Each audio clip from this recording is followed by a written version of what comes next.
Kumusta at magandang umaga. So, nandito na naman tayo ngayon para sa aking video. Ito yung pinamagatang all by myself. Hindi, ito yung ang buhay ko para sa araw na ito. Sana all. Alas 6 na ng umaga at syempre kagigising ko lang kaya medyo natutulog pa yung ating mga ugat, so kailangan munang mag-exercise kasi 'di ba? Exercise is the best exercise. Ano daw?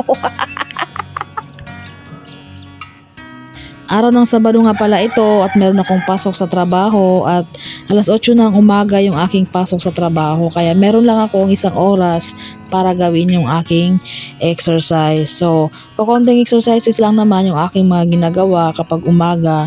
Para ang importante lang ay maging active lang yung aking katawan para sa maghapon kong activity sa trabaho. Activity ba?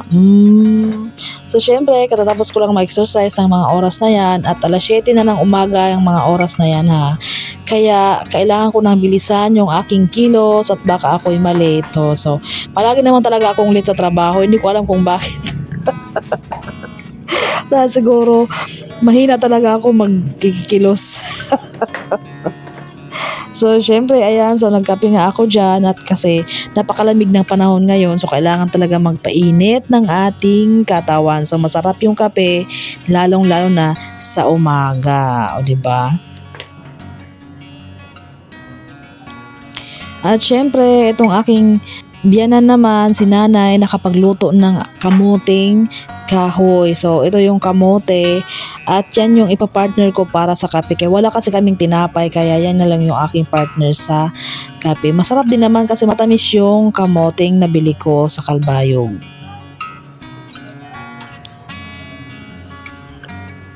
Diba? So, patingin-tingin talaga ako sa oras dyan kay baka talaga ako malate, kay mahirap na. So, mababawasan na naman yung aking sahod. Ewan ko basta palagi lang talaga akong late sa trabaho. Sadya siguro mabagal talaga ako kumilos.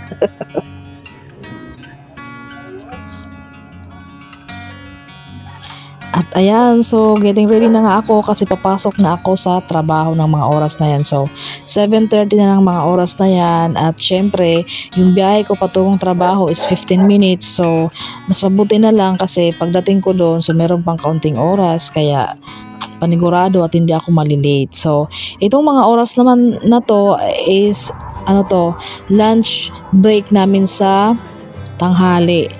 Diba? Yan yung aking mga katrabaho. So, nandyan sila sa locker kumakain. Yung iba naman nasa labas.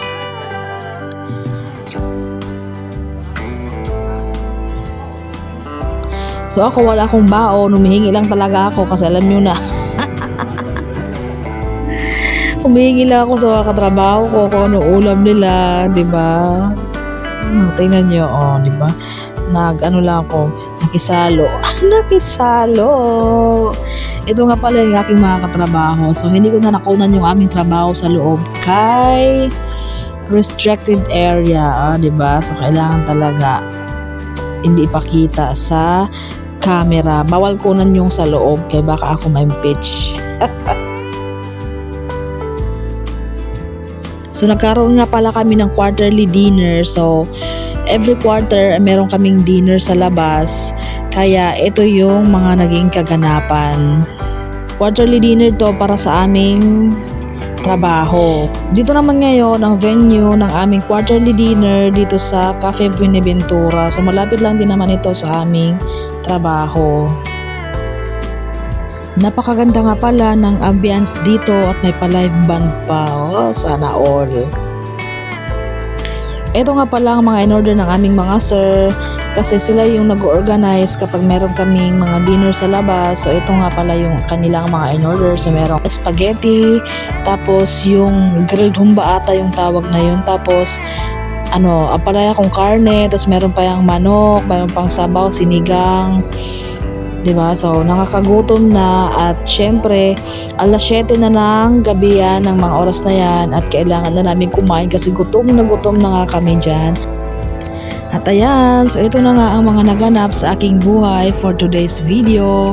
And that's it. This is Ming's Vlog. Hindi pa tapos.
Waray pa.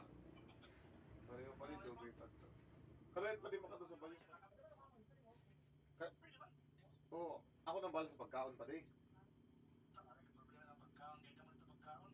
Kay sursog ba nga yan?